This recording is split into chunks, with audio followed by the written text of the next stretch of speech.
And that's where we start, a baseball event honoring Eastlake's Micah Pietila-Wiggs. Good evening, I'm Moses Small. A beloved Eastlake High School athlete and former Little League star. Sadly, Micah was killed in a car crash in January of this year. And from that grief, his family started a foundation to honor him and help others. ABC 10 News reporter Madison Weil at Eastlake High School tonight, where their first annual home run derby took place. It was a great turnout here at Eastlake High on Sunday afternoon, and after being out here, it's so clear what a loved member of the community Micah was. Dozens of friends, family, and baseball teammates gathered for the first ever long ball and home run derby in Micah's honor. He was a ray of sunshine, always happy, always super enthusiastic about anything he did. Micah was just 21 years old when he was tragically killed in a car crash while driving near the San Ysidro port of entry. He was a beloved athlete, playing both baseball and football at Eastlake High, and before that, look at how far Wiggs was. A star Little League player who helped lead his team to the 2013 Little League World Series in Pennsylvania. Sunday's derby event served as a fundraiser for the foundation started by Micah's family. All proceeds will help support high school seniors who embody the same standout qualities that Micah had. He's an amazing person, always tries to make people laugh, and he's just a really good person and just always a joy to be around. There's one thing I took from Micah is enthusiasm, always having a smile on your face, always radiating that with the people that are around you. Micah's father says being back on the baseball field all together brings some comfort. He hopes everyone takes away one thing. Just a reminder to keep your friends close and your family close, the community close, and don't take anything for granted. You never know when it's the last time you're going to be able to say, I love you, or see someone for their last time. The family has a website for that foundation they've started. If you'd like to make a donation in Micah's honor, we have that link posted on our website, 10news.com. In Eastlake, Madison Weil, ABC 10 News. Now to an ABC 10 News follow-up. We now know the name of the pilot who died yesterday after crashing his plane at Montgomery Gibbs Executive Airport. Andre Roosevelt Green crashed his plane as he was preparing for takeoff. Green then became trapped inside. When fire responders arrived, they had to extricate him from the wreckage. Green was taken to the hospital, where he later died. There's no word yet on what caused the crash. And Del Mar Beach is now open after a woman was bitten by a shark on Friday. The woman spoke to ABC 10 News exclusively and tells us she was bit in the leg while swimming. She's now in recovery. According to lifeguards, the beach opened as of 9 this morning. Now to a crime alert in East County. A teen is in the hospital recovering after he was shot in the back. The shooting happened near El Capitan High School near the intersection of Ashwood and Mapleview Street at 1 in the morning today. Deputies say the teen's injuries were not considered to be life-threatening, but the gunman has not been caught. The cause of the shooting right now is unknown. They ate the wrong Wheaties this morning, or whatever the hell their excuse is. Get out and vote. Election day is just 48 hours away, but people still have a chance to cast their ballots early at more than 200 voting centers across the county. ABC 10 News reporter Ryan Hill visited the Registrar of Voters' office, where he spoke with several of those voters. Election day is upon us, but many are still taking this time to vote early. Anyone else out there that feels that maybe that too late in the day, or they ate the wrong Wheaties this morning, or whatever the hell their excuse is, get out and vote. Up in Del Mar, people like Rita Cecil are taking advantage of San Diego County's early voting sites. It's a make or break situation, and I want to be on the winning side, clearly. Whatever side that is, I'll leave it up to you, but I'm here to make my vote count. There are some important races happening in the San Diego area for this midterm election. Some of them getting national attention, considering President Joe Biden flew into San Diego for the first time in his presidency. Biden was stumping for Congressman Mike Levin as he goes against businessman Brian Marriott. To me, it signified the fact that someone needed to be here to motivate a base. So it depends on what side of the voting public you're on. And in the South Bay, voters in Chula Vista are deciding who their next mayor will be between City Council member John McCann and Amar Campa-Najjar. We always feel that the franchise to vote is one of the most important rights we have. And we don't always agree on who we vote for either. It's the power of the people exercising their power of the vote, all hoping their voices are heard. Everybody have a right to vote. It's a freedom to vote, you know. Ryan Hill, ABC 10 News. From local elections to those miles away, the latest ABC News Washington Post poll shows the economy and inflation are two of the most important issues for voters across the country. ABC's Mary Alice Parks explains how these topics are affecting the battle for control of Congress. Americans' frustration over the economy and President Biden's low approval rating have Republicans feeling confident they will gain back control of both the House and the Senate. The latest ABC News Washington Post poll shows that the economy and inflation top the list of issues most important to likely voters. Democratic Senator Cory Booker admits his party faces a difficult election on Tuesday, but still he says he sees a path for Democrats to keep control of the Senate. And even though our economy is tough, people think about it and say, wait a minute, this is the party trying to protect unions.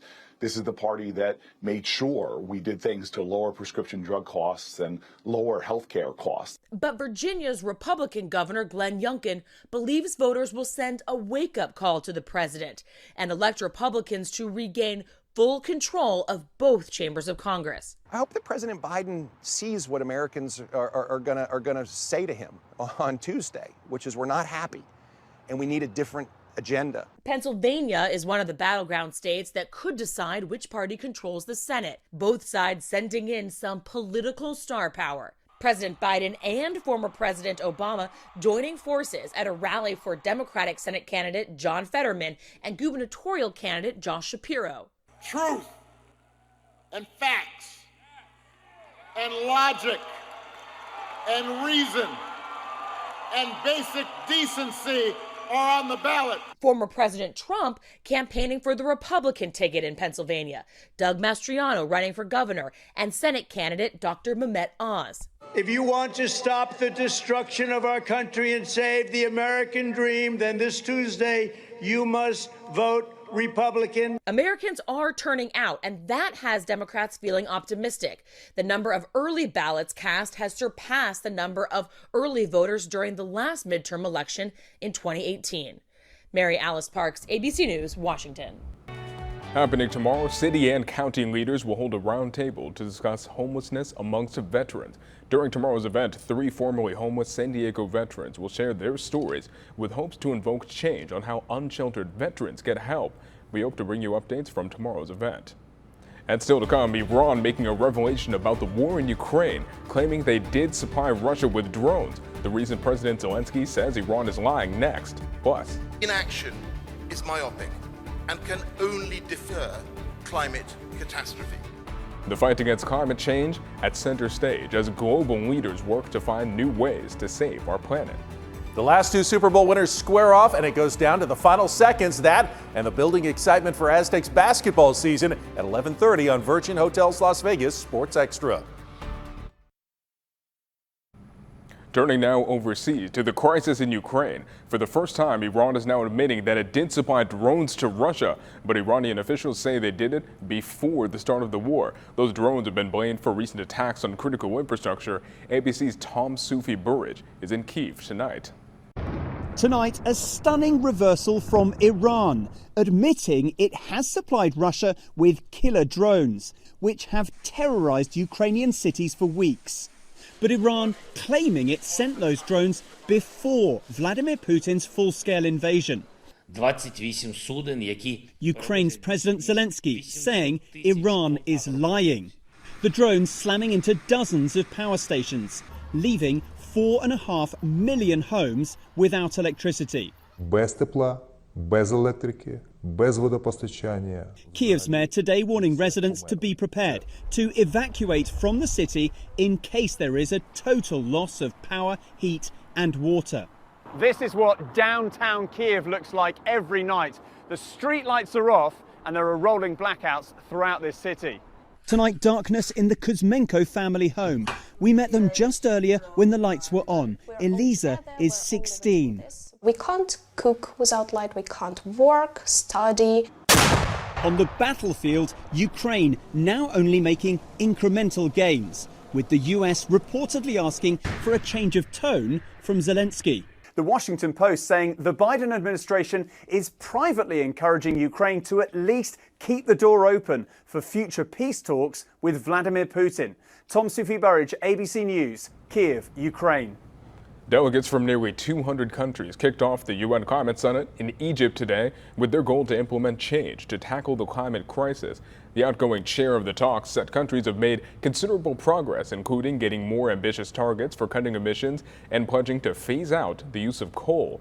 This comes as the world sees multiple climate-amplified disasters just this year alone, leading to more urgency to reduce our influence on Earth's warming before it gets even more dangerous. Part of implementation is everybody, everywhere in the world, every single day, doing everything they possibly can to address the climate crisis. This year's negotiations will focus on three main ideas: how to reduce greenhouse gas emissions, helping vulnerable countries adapt, and finding money for countries where climate change is causing irreversible harm. Now, the ABC 10 News Pinpoint Weather Super 7-Day Forecast. Taking a look at the forecast here at home, Mother Nature gave us the perfect fall weekend over the past couple of days, and now Mother Nature is deciding we need a little bit of rain, but not quite yet. San Diego, nice and partly cloudy this evening. It's just 60 degrees with a very calm breeze coming from the east, humidity at 80%. And elsewhere around the county, we're seeing these nice, comfortable, cool temperatures, and this is what, for the most part, what we'd expect for this time of year. Escondido 53, Vista 55, Del Mar at 57 degrees at the moment, and looking into the mountains, Julian at 48, Alpine at 50 degrees right now. And tomorrow we're going to see a continuation of that cool down trend, but the biggest development is going to be the rain. It's going to start coming in very slowly during the afternoon and the evening hours as San Diego reaches up to 65 degrees, inland 66, our mountain communities reaching only into those lower 50s with some pretty considerable wind gusts as fast as 40 miles per hour, and then into the desert, a high of 79 degrees with similarly breezy conditions. And we can see with the 7-day chance of rain, those peak shower activities come on Tuesday. It falls right on top of Election Day, so you could see some slick weather heading to the polls, and we could see some showers early in the day, rolling all the way through into Wednesday afternoon. Then it dries out after that, but the futurecast shows how quickly it really ramps up after a relatively slow start on Monday. The second we get into Tuesday afternoon, into Tuesday evening, the rain gets more and more substantial, and then on Wednesday we start seeing some peak activity clearing out later in the day, heading forward to Thursday, and there's even a possibility of some snow in those higher elevations. Meantime, it looks like San Diego's in for a pretty good drench. That is county-wide. San Diego itself could receive more than 3/4 of an inch. La Jolla getting nearly an inch. Escondido, Vista, Fallbrook getting nearly an inch and a quarter of rain. So we're in for a substantial soak no matter where you are, with the exception of the desert. They're expecting very little rainfall, a stark contrast from the rest of the county. Surprisingly, not many watches and warnings. The only things we have are this little flash flood watch that are really from north of San Diego County that just trickle over to that area right north of Camp Pendleton. Futurecast shows a cool air mass moving towards us at the same time. That's going to bring down our temperatures. So we're going to see rain on the one hand and some cold on the other. Just take a look at these temperatures. A high of 65 for tomorrow in San Diego. Wednesday, a high of 60 degrees. That is about 10 degrees above average. And by the time we get to Wednesday in our inland communities, a high of 58. That is 18 degrees below average. And we're going to see some similarly chilly weather. They get nearly freezing Wednesday going into Thursday and into the desert, peaking out in the 60s on Thursday. State funds are coming to San Diego to help promote bicycle and pedestrian safety. The $125,000 will help fund several activities such as social media campaigns to promote safety and active transportation topics. There will also be open streets events encouraging biking and walking. And with the funds, the county will be able to offer bicycle and scooter skills training courses that educate safe riding behaviors.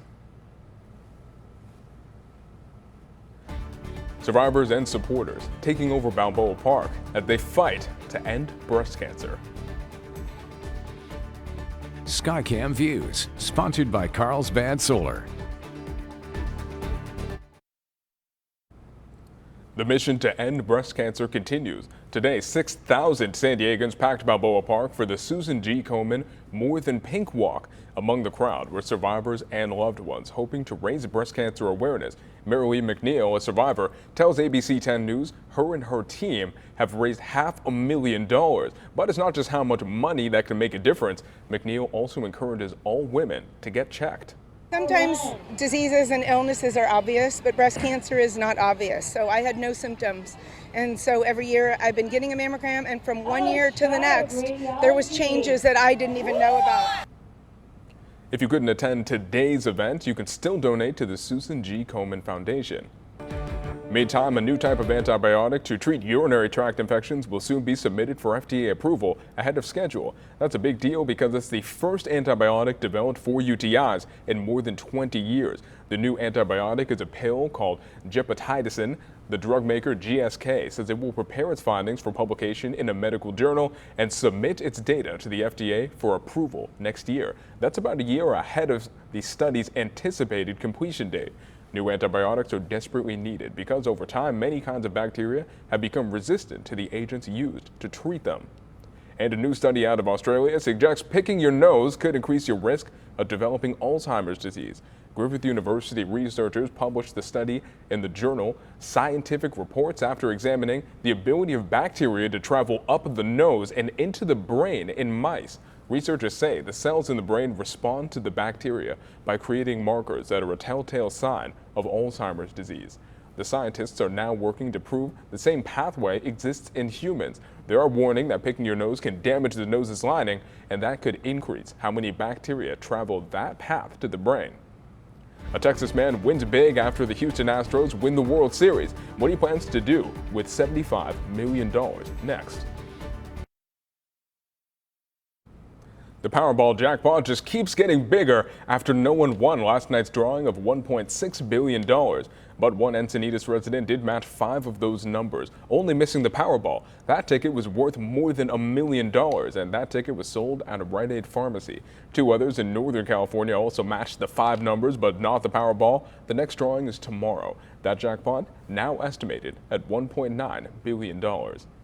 Meantime, one man in Texas is celebrating tonight as if he won the lottery, and it's all thanks to the Houston Astros winning the World Series last night. Mattress Mac, a furniture store owner whose real name is Jim Mackingvale, won a $75 million sports bet. While some are calling it the largest payout in sports betting history, Mattress Mac says the real winner will be his customers. Seeing the Astros win and refunding this $75 million, there's some delighted customers. It'll be an experience of a lifetime for our customers. Customers who bought certain mattresses costing $3,000 or more will get their money back. That promotion is not that unusual for the store's owner, who is famous for his huge betting on sports. Mackingvale gives all the credit to his hometown Astros. He says, quote, "They did all the work. All I did was bet the money," unquote.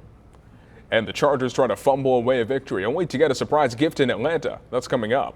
Plus, the Rams look to keep Tom Brady out of the end zone to secure a win in Tampa. Virgin Hotels Las Vegas Sports Extra is next.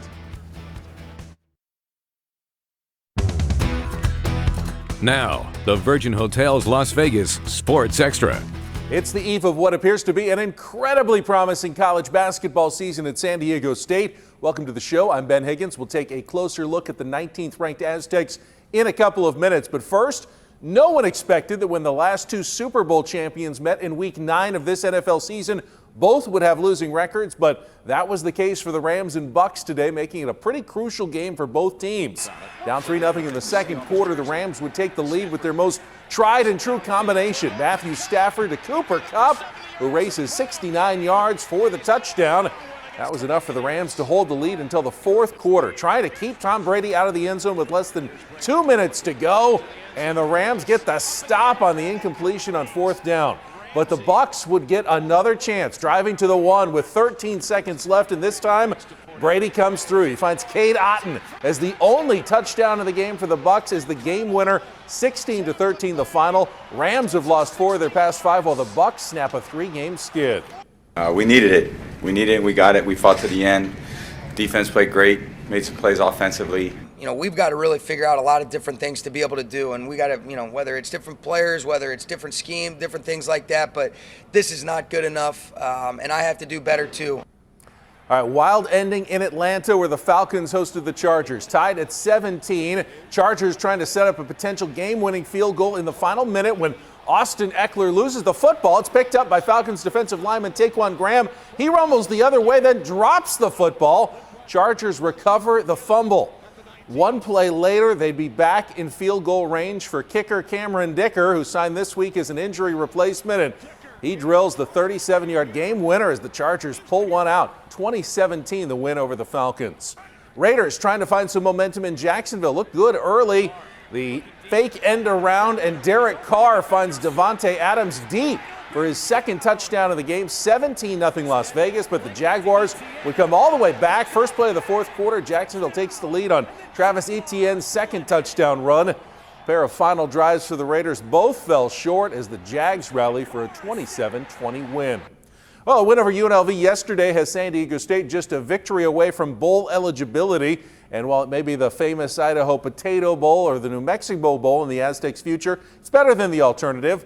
The old formula of timely defense and big turnovers led to the 14-10 victory over the Rebels as SDSU picked off UNLV quarterback Doug Brumfield twice, doubling his entire season total. Aztecs were able to get their first touchdown pass to Jesse Matthews, who made a great individual effort here to find the end zone. And due to the years of pandemic and stadium construction, it was also a special moment for the local senior out of Christian High School. Just being home in San Diego, I actually scored my first touchdown in San Diego today, so that was a pretty special moment for me. And just being in front of my family and friends and them being here is something very, very special to me. So I'm just grateful. I'm so grateful to be in this position that I'm in. I'm glad that we came out with the win. The Aztecs are facing what could be the toughest of their three remaining games when they host San Jose State on Saturday night. Well, the 19th ranked Aztecs open the college basketball season tomorrow night at Viejas Arena when they host Cal State Fullerton. Steve Smith talked to two of the team's key players, a pair of fifth-year seniors who returned for different reasons. A lot of excitement on the Mesa this year as the Aztecs have what has been called a loaded roster this season, one that includes a few fifth-year seniors like Nick